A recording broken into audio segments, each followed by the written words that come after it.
Hello, hello, hello, hello. It is Yuli ASMR. That is going to take so long to get used to. I almost messed it up. But thank you for clicking on this video. I hope that you are doing well. This is my first official video as Yuli and not Yuri. But this is finally my Q&A video. I'm sure you know that already because you clicked on it. I am so excited. I have been wanting to do this Q&A video for a really, really long time. And you guys all came through, so thank you so much for everyone that asked me all the questions. I really, really appreciate it. I have them all written down. I realized, like halfway through writing them all by hand, I could have just printed them out on my computer. I don't know why I didn't do that. But we've got 2 pages worth of questions, and there were a few I had to leave off. Just for time, I have them written down on a separate page, so if we end up having time, we can do this. I'm actually filming this right before I have a doctor's appointment. So, I guess I'm just gonna get started. It's so weird talking about myself like a bunch. Okay. So, what is your actual name? Well, my name is Callie. Callie. Am I planning on getting a full arm and leg sleeve? I don't know. I'm just kind of, putting stuff where I want to put stuff. I do plan on sleeving out this leg here with my, it'll be an anime sleeve. So I'm super excited to do that. But that's really the only one that I have planned. I'm kind of playing around with the idea of doing a Dark Souls sleeve on this leg. How many tattoos do you have? And does each tattoo have a story? Yeah, I'd say every tattoo has a story. I have over 15. I don't really know how many I have. It's a lot. I kind of stopped counting or keeping track. A few of them are cover-ups, so I do have like a 2-in-1 story for a lot of them. I'm gonna make another tattoo tracing video soon, hopefully. Who are your favorite TikTokers? Oh, I don't know. I have a ton. There's some cosplayers in particular, because that's what I usually do on the app, at least on my cosplay account, that I really admire and look up to so much. It would be impossible to sit here and try to name them all. Let's see, which of your own TikToks / ASMR videos are you most proud of? I think my Firekeeper video I'm really proud of, but I'm biased. I absolutely love Dark Souls. I love the Firekeeper. I love the whole aesthetic for that video. And I'm not particularly proud of any of my TikToks. I'm super, super hard on myself. So everything that I do, I have a really hard time seeing the good in it, and I'm always kind of like, oh, well, why did you do this? Or you look really stupid here, or you sound really dumb, or they don't care about that. So I did recently go viral on TikTok for a video about my ex, which is like, it was just a joke, and I spend all this money, time, effort on my cosplays, and then I go viral for a video about my ex. I was like, ironic. Who or what inspired you to become a content creator? I had always kind of like wanted to make videos. I didn't really think about making them on YouTube. I didn't know what to do, and whenever I started watching ASMR, I started with Gentle Whispering Maria and ASMR Glow. And I remember watching Glow's videos and just being like, oh my god, she is so beautiful. And I was like, and I love how excited and like enthusiastic she is about making ASMR videos. At least that's how I saw it. And so it was kind of like a mixture of the two of them. And I started my channel almost a full year, I think, before I actually posted anything. Whenever I made my channel, I was actually pregnant and I did not want to mess with anything. So I kind of made the channel, came up with the name and all that for it, and then I just forgot about it, didn't put out a single video. And whenever we bought our first home and moved is when I actually started making content, and I'm so glad that I finally took the step. It was really hard for me to upload that first video because I was like, you're not pretty enough to do this. Nobody wants to watch you. I'm really hard on myself.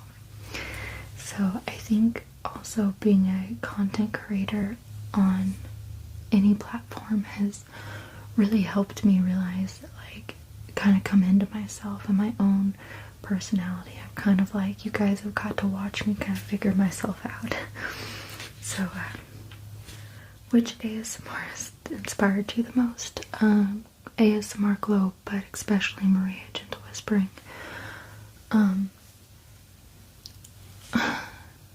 I have always had really bad anxiety, and Graves' disease really affects that, and it makes it a whole lot worse.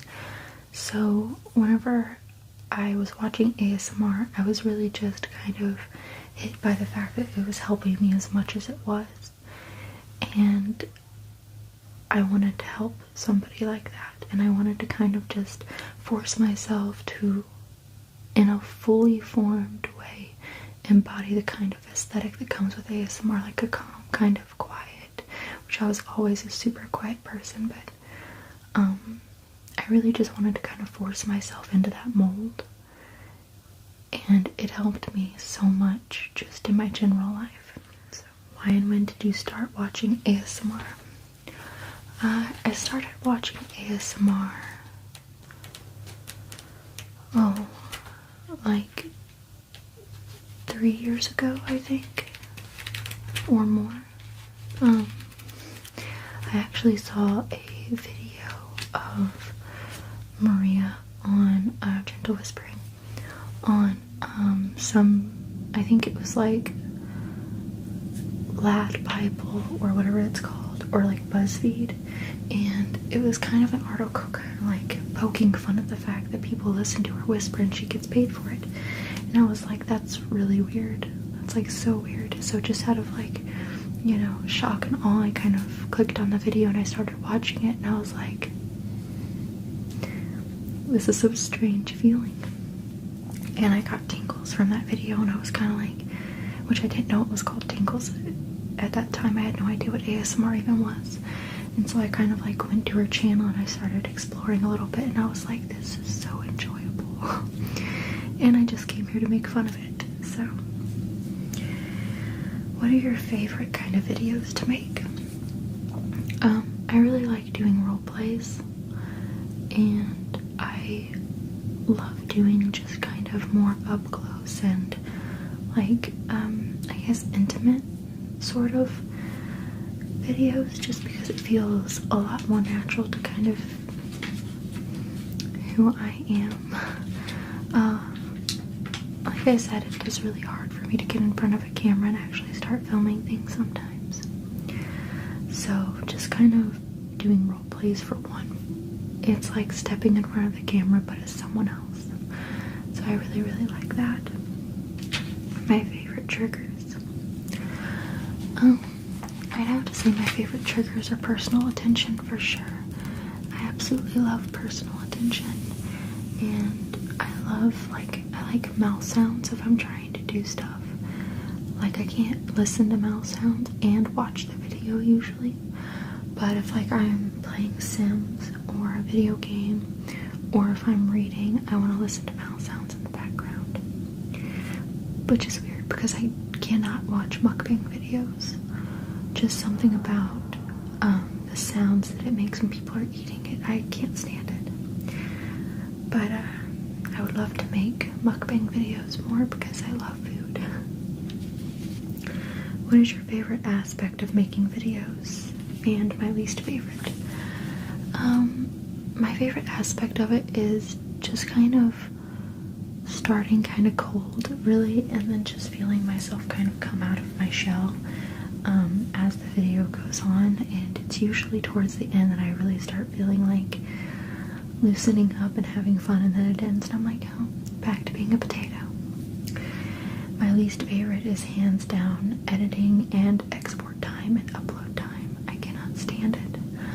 I am an incredibly impatient person.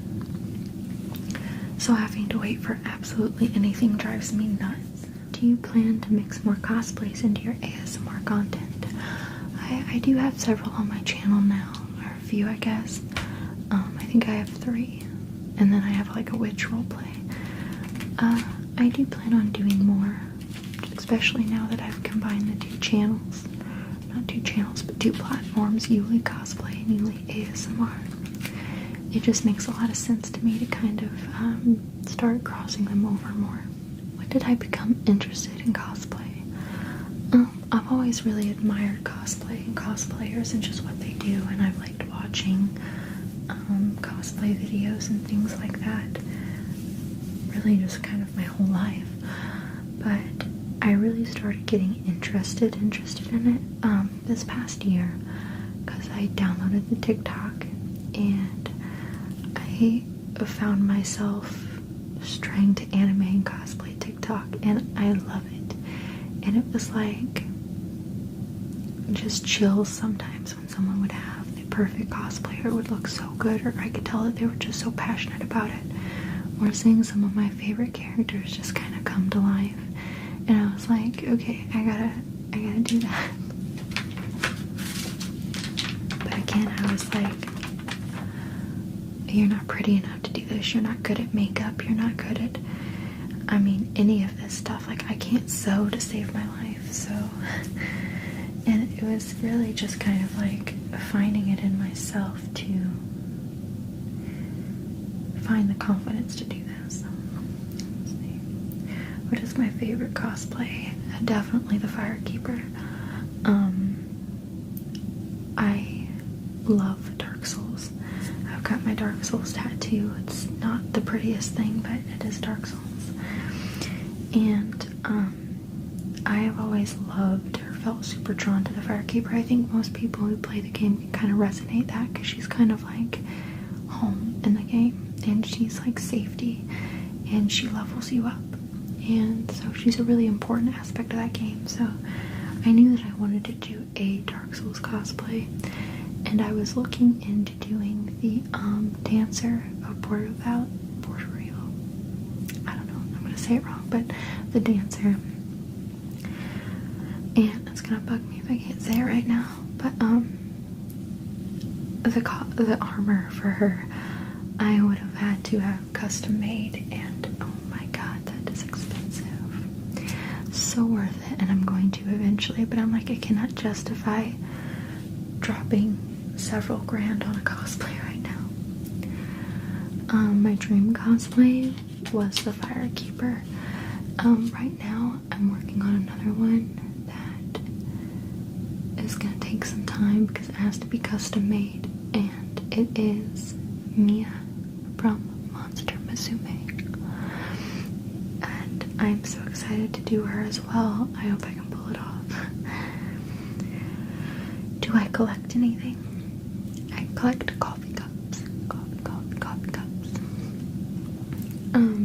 I have building a whole wall actually in my kitchen of just coffee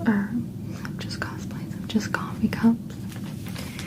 And my collection isn't that big right now.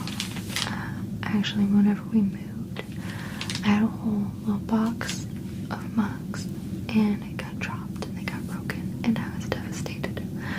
But we're slowly building, so if anyone wants to point me in the direction of any cool cups, I would absolutely love it. This one. Why are you so quiet? Well, it's an ASMR channel for one, but never do. I'm just a super quiet person. Whenever I started making ASMR, I didn't think that my number one comment for a while would be, "You're too quiet," because it's ASMR. But apparently I am also too quiet to make whispering videos. For a long time, I was having a lot of issues kind of figuring out my mic. Because, you know, I'm not smart enough to just sit down and read the manual. I just also did it all wrong. But I'm kind of starting to figure it out, how I like to balance stuff. And I'm also just so quiet. So I'm constantly trying to catch myself and be like, hey, you need to speak up. But I'm like, oh, wait, I'm being too loud, so I need to be more quiet. And I just have not found that balance yet. That's why I kind of prefer to make soft-spoken videos versus whispered videos. Because I cannot whisper at a level that is acceptable, I guess. If I'm whispering so quiet. What made you start an OnlyFans? Well,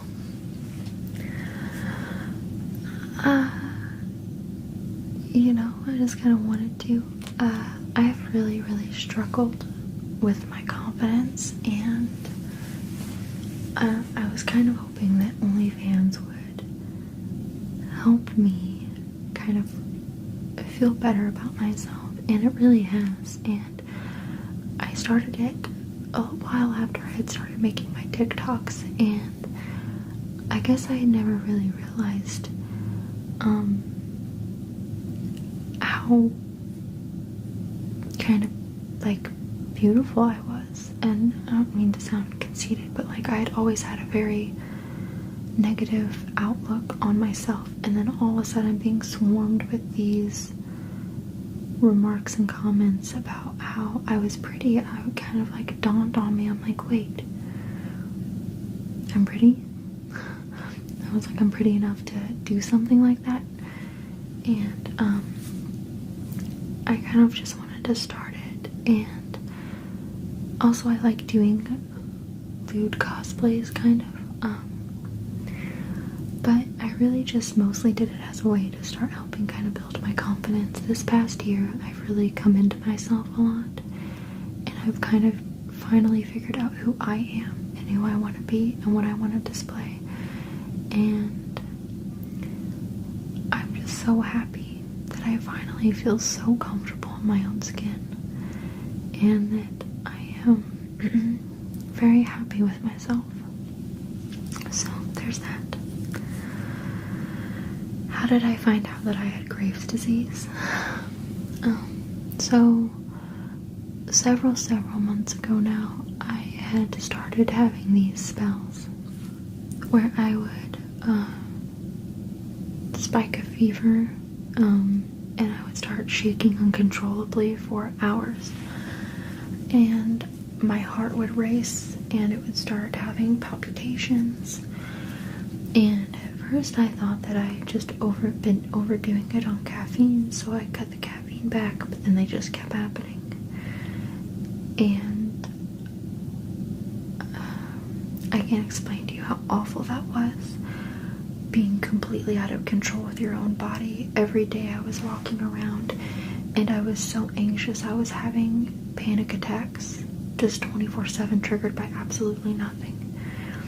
And finally, I kind of went to go see my primary care doctor, and I told her about it. She goes, I don't think that's caffeine. And she's like, well, let's check your thyroid levels, because thyroid issues are super common with women of your age. And I was like, okay. So I got diagnosed with hyperthyroidism, which basically means that my thyroid doesn't function properly, and it is a super important organ.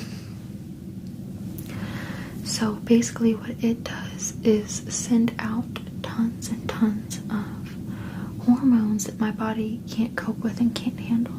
So it essentially taxes itself and the rest of my body. And so she recommended that we start medication for it to kind of help level me out. and she told me to, or she referred me to an endocrinologist, which is someone that specializes in thyroids and gestational diabetes, things like that. So I went all the way to the endocrinologist and I saw her, and within 5 minutes of being there, she diagnosed me with Graves' disease. And hyperthyroidism is a byproduct of Graves' disease, but basically there's just something in me it's an autoimmune disease, and thankfully I have a less aggressive version of Graves, but it is hard. It is very hard, and I'm constantly having to take my medicine. And just the other day, for the first time since being diagnosed with Graves, I actually forgot to take my medicine, and just immediately how sick I got sucked. And you know, I am doing really well right now. My levels are looking really good, and I hope to be considered to be in remission by next month, and hopefully be able to be taken off medication. But there's no cure for Graves' disease. It could come back at any time with a vengeance, and it could never come back. You just don't know. Removing my thyroid was an option that we had thought about if I just had hyperthyroidism, but with Graves' disease it doesn't matter. They could remove my thyroid and it would still affect me. Graves' disease is usually genetic, and it's rough. It's really, really hard, but I'm doing really, really well, and it is so good to just know that I finally have answers to what was happening to me, because it was really, really hard not knowing, and it is really hard not being able to trust your own body. And essentially, if I start to feel anxious during the day, or if I start feeling like unwell, there's always this, it's just Graves, it's just Graves, you're not actually feeling anything, it's okay, just don't. And it's just kind of like, I don't know, it's weird, I didn't mean to get super into it, but yeah, I'm doing good, and hopefully I'll be doing so good soon that I don't need medicine for it anymore. There's a lot of really, really scary things about Graves. I am so lucky to only have a less aggressive case of it, at least right now, knock on wood. But there's some people that die because it's hard, and it's hard on your body, and it's lifelong. And I was kind of just counting on going to this endocrinologist and her being like, okay, you know, we're just gonna cut out a little bit of your thyroid and you'll be all better, and good for you. But that's not what happened. But I'm keeping a positive outlook on it, you know. I'm doing well. For the millionth time, I'm doing well. And that's about all the questions we have. There was a few on there about like what kind of animes I like, and manga, however you want to say it. And I think I'm going to make a separate video talking about anime recommendations and things like that. So I left those out, and I'm going to back burner them. But I really hope that this is helping my community get a little bit closer to me, and just know me a lot better. I'm a pretty private person, so it's very weird just sitting here talking about myself like this. I did have one more question. Is your partner supportive of you being a content creator on OnlyFans? He is. My husband is 100% my biggest fan. I could tell him I wanted to go rent 12 donkeys and move to Cambodia, and he would be like, okay, guess that's what we're doing. My husband is my best friend before he's my husband, and if all else fails, he's still gonna be my best friend. We just connected more on like a friendship level than like a traditional married couple, and our relationship isn't normal, I guess, but we don't have an open marriage, but it's looser than most. I mean, we just understand what the other one needs, and we love each other to the point and trust each other to the point that there's no amount of conversations that can't be had to make the other one happy. So that's a good answer to that question. Very political. But anyway, I hope that you all are taking care of yourself, staying hydrated,